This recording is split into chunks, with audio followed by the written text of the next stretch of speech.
Olá! Iniciaremos agora o módulo 3, que trata sobre o seguinte tema: o aluno virtual. Situando a temática. A educação à distância, apoiada nas tecnologias da comunicação e nas novas metodologias de ensino, tem implicado em modificações nas funções tradicionais de ensinar e aprender, transformando definitivamente o conceito de sala de aula. Muda-se da sala de aula típica no campus para a sala de aula virtual no ciberespaço. É nesse ambiente de aprendizagem que se estabelecem as novas relações entre os participantes. Professores e alunos comportam-se diferentemente nos dois tipos de sala, a forma como se dá o processo de aprendizagem também é diferente, no entanto, em ambas as modalidades o objetivo é sempre o mesmo: construir novos conhecimentos e educar para a cidadania. Se é verdade que ninguém educa ninguém, por outro lado, ninguém se educa sozinho. Nesse sentido, a educação à distância, paradoxalmente, impõe interlocução permanente e, portanto, proximidade pelo diálogo. Aproximar as pessoas que se encontram fisicamente distantes e estabelecer relações de cooperação e colaboração para uma aprendizagem significativa, representa um desafio a ser enfrentado. Problematizando a temática. Aprender em um ambiente virtual é bem diferente de aprender em uma sala de aula tradicional. É preciso romper barreiras e adquirir hábitos novos, como, por exemplo, acessar a internet para estar atualizado com o curso, fazer as atividades semanalmente, participar do fórum e fazer leitura, reflexões e comentários a respeito das mensagens. É importante desenvolver a autonomia e tornar-se um aluno independente, pesquisador crítico e colaborar com os participantes com feedbacks construtivos. Conhecendo a temática. Quem é o aluno virtual? Conhecer o perfil dos alunos, suas idiosincrasias e seus estilos de construção do conhecimento é tarefa prioritária e ao mesmo tempo de extrema dificuldade quando se trata da educação online. Segundo estudiosos da temática, isso é requisito necessário, seja como suporte para definir e planejar um projeto educativo, seja para acompanhar e avaliar o mesmo. Ao refletir sobre a interação nos cursos virtuais, há necessidade de se resgatar os saberes prévios dos alunos, em conformidade com as teorias cognitivas da aprendizagem. Nesse sentido, é necessário gerar situações de diálogo na perspectiva de conseguir informações sobre suas representações da realidade, suas demandas e seus interesses, suas atividades de trabalho e suas formas particulares de estabelecer relações entre os conhecimentos teóricos e práticos. Estudar sem a presença regular do professor e colegas desafia o aluno virtual a superar suas limitações pessoais e a desenvolver sua capacidade de aprender autonomamente, de aprender a aprender. O aluno assume para si a responsabilidade de sua formação, tendo como suporte alguns componentes materiais e humanos pensados e planejados, acompanhados e avaliados para que o mesmo tenha a possibilidade de construir essa autonomia durante o processo. Essa perspectiva coloca o aluno como sujeito, autor e condutor de seu processo de formação, apropriação, reelaboração e construção do conhecimento. Autoaprendizagem. A autoaprendizagem é uma tarefa pessoal, onde se exercita a autonomia enquanto uma ação educativa no processo de ensino-aprendizagem. A ideia de autoaprendizagem é fundamental para a educação à distância, modalidade em que os aprendizes autonomamente estabelecem uma ação interativa com os materiais didáticos, e interagem com os colegas e professores, estimulados por ações pedagógicas de tutores e professores que atuam como provocadores cognitivos. Nesse ambiente, os participantes desenvolvem a capacidade de determinar seu ritmo de aprendizagem, ao acessar o conteúdo quando e quantas vezes quiser na busca de compreender o que de fato lhes desperta o interesse. Para apoiar esse exercício de autonomia e de autoaprendizagem, os participantes podem contar com ferramentas específicas, que oferecem oportunidade de acessar informações e estabelecer contatos síncronos e assíncronos com os atores do processo educacional. Gerenciamento do tempo. O tempo dedicado à necessária participação dos alunos e professores é de fundamental importância em ambientes virtuais de aprendizagem. Com frequência, o aluno não se dá conta de quanto tempo é necessário para participar de um curso virtual e finalizá-lo com sucesso. É importante estabelecer metas e estruturar-se para administrar as atividades de forma racional. Estudar online não se resume a passar o maior tempo conectado à sala de aula virtual. Deve haver tempo para pesquisa e comunicação, mas também deve ser reservado tempo para leituras, reflexões e realização das atividades propostas. Estabelecer objetivos e prioridades e organizar a agenda para facilitar o gerenciamento do tempo, não se permitindo ficar atrasado por excesso de trabalho e falta de organização, fazem parte da estratégia do aluno virtual, que autonomamente definirá sua agenda de estudo e o ritmo de sua aprendizagem. Esta agenda pode ser uma tabela com objetivos semanais, atividades a realizar, o tempo estimado e finalmente um espaço em que você analisa se essa meta foi cumprida no prazo ou não. A ideia é que você desenvolva o hábito de gerenciar seu tempo. No entanto, algumas pessoas acham esse recurso um elemento de limitação. Se for assim para você, procure outra maneira de estruturar e organizar seu tempo. É bom relembrar que, de acordo com Letwin, a variável tempo historicamente tem sido considerada de maneira flexível e adaptável às possibilidades e às necessidades de cada aluno.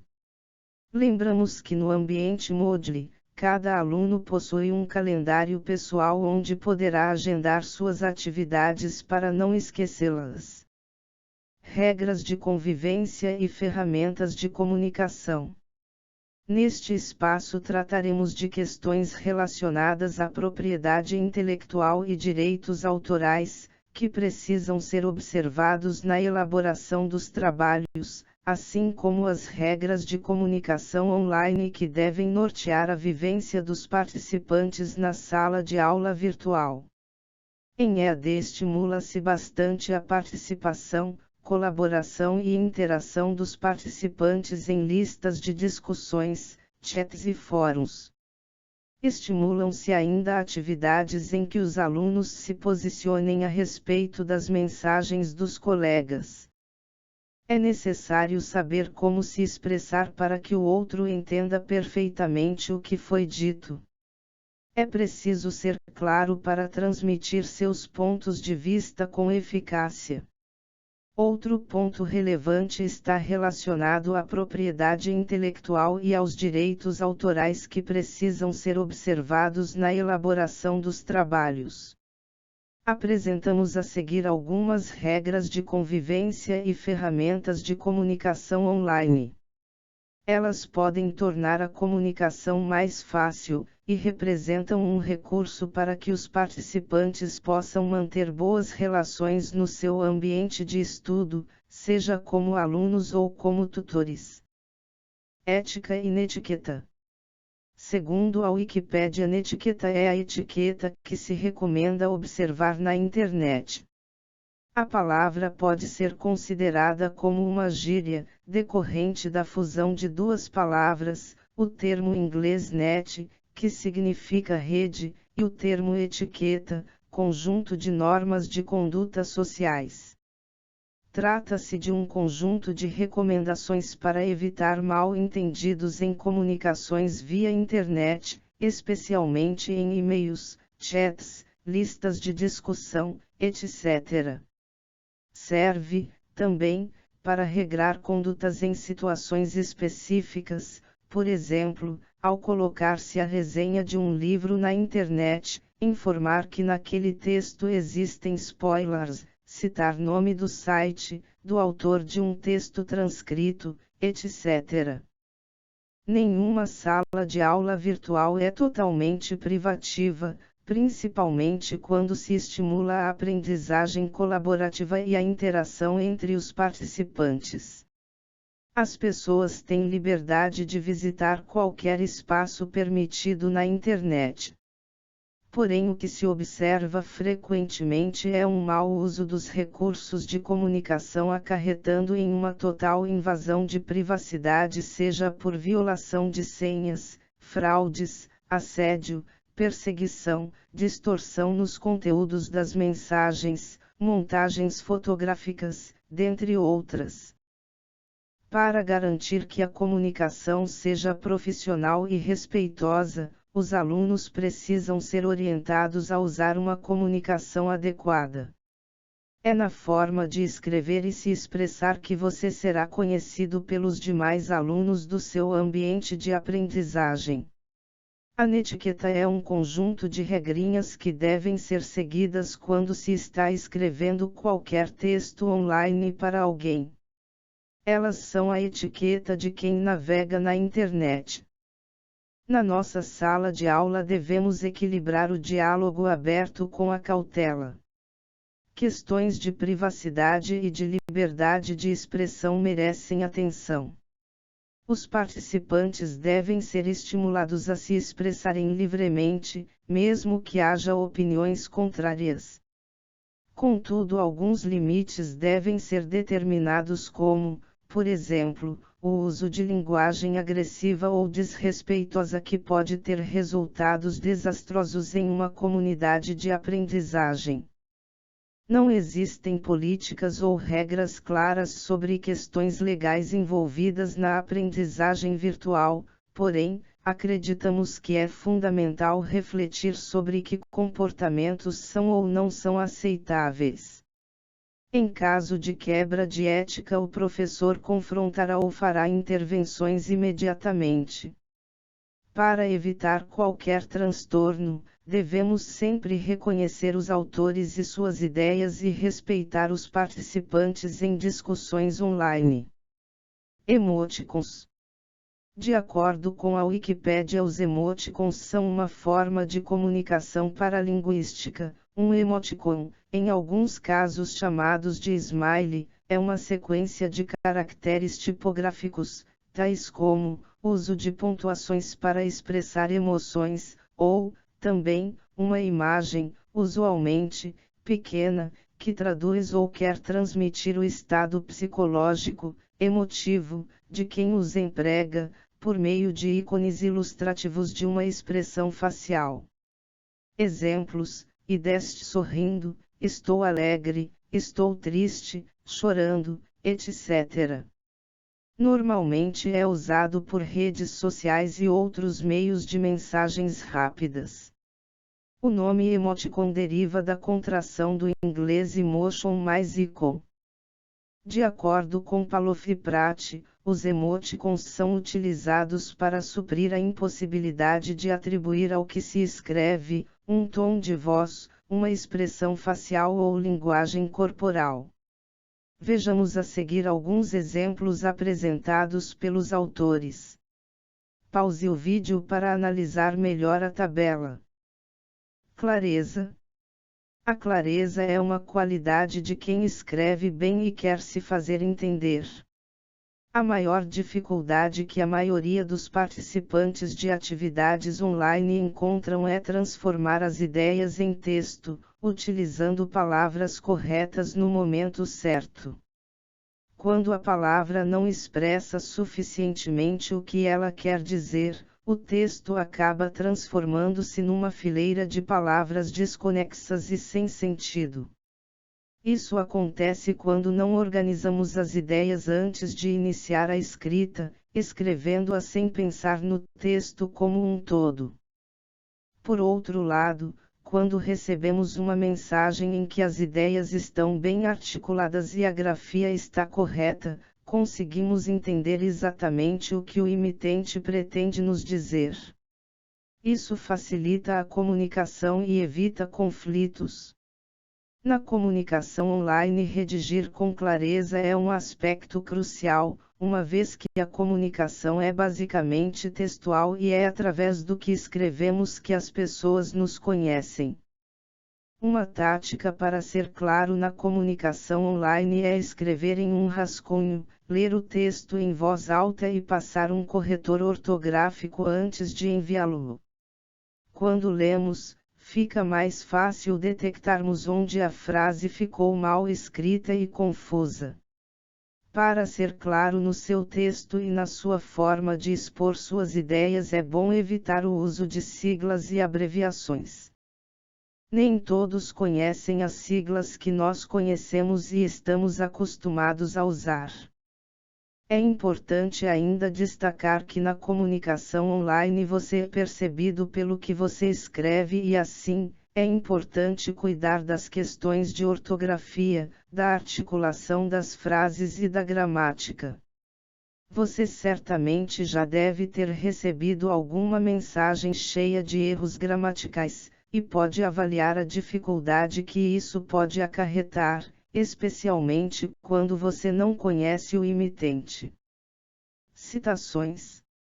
As citações são utilizadas no desenvolvimento de trabalhos acadêmicos, monografias, relatórios, dissertações, teses, etc.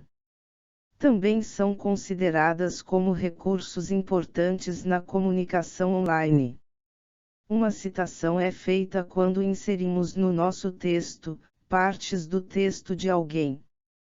No mundo virtual, embora seja útil o copiar e colar, esta prática pode comprometer a qualidade do trabalho e sua validade acadêmica, fazendo com que as pessoas desistam da leitura do texto. Feedback. O termo feedback em EAD está relacionado a responder aos posicionamentos e questionamentos dos participantes em um fórum de discussão ou no correio eletrônico.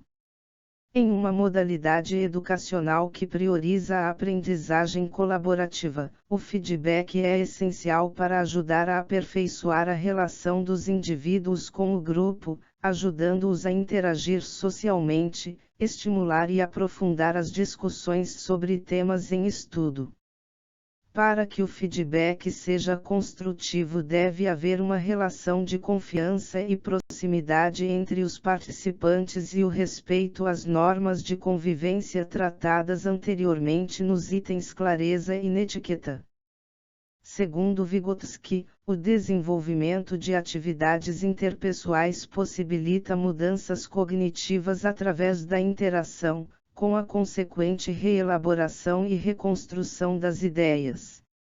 Nesse sentido, no processo interativo e social, as ideias postas são elucidadas, resultando em novas concepções, em avanços em termos de proposições, sínteses, teorias, hipóteses, aplicáveis em contextos diversos. O debate online pautado nesses princípios pode contribuir para o desenvolvimento de habilidades cognitivas e das atitudes colaborativas, requeridas pela aprendizagem online. Nesse sentido, dar um feedback construtivo que não se resuma ao concordo ou discordo, deve contribuir para o ato de aprender dos sujeitos participantes. Isso requer sujeitos ativos e propositivos, que no debate em rede saibam não só propor, perguntar, mas também responder, dar feedback, concordando, indagando, problematizando, discordando, questionando, generalizando, esclarecendo, sintetizando ou aprofundando o tema, estendendo-o a outros campos do saber. avaliando o que foi construído. Segundo Paulo Viprat, no processo de aprendizagem online, os participantes aprendem não apenas sobre a matéria do curso, mas também sobre o processo de aprendizagem e sobre si mesmos. Os participantes estão conectados ao professor por meio de um computador. Desenvolvem, portanto, não apenas relacionamentos entre si, mas também com a tecnologia, com o hardware, com o software e com o próprio processo que, segundo Van der Linden, envolve reflexão sobre o conhecimento adquirido no curso ou evento. Conhecimento de como a aprendizagem ocorre eletronicamente. Uso da tecnologia da comunicação e da informação e transformação do usuário por meio dos novos relacionamentos com a máquina, com o processo de aprendizagem e com os outros participantes. Nossa expectativa é que, durante esta unidade, tenhamos feito você refletir sobre as atitudes mais adequadas a um aluno virtual que almeja atingir o sucesso no seu curso. Esperamos ainda que você encare os recursos da internet nesse espaço de aprendizagem, não apenas como uma ferramenta individual, mas como um instrumento de colaboração e reconstrução, através do qual possa se comunicar e aprender de forma colaborativa, através de projetos e atividades comuns. Finalizamos aqui esta unidade. Nos vemos no próximo vídeo. Até lá!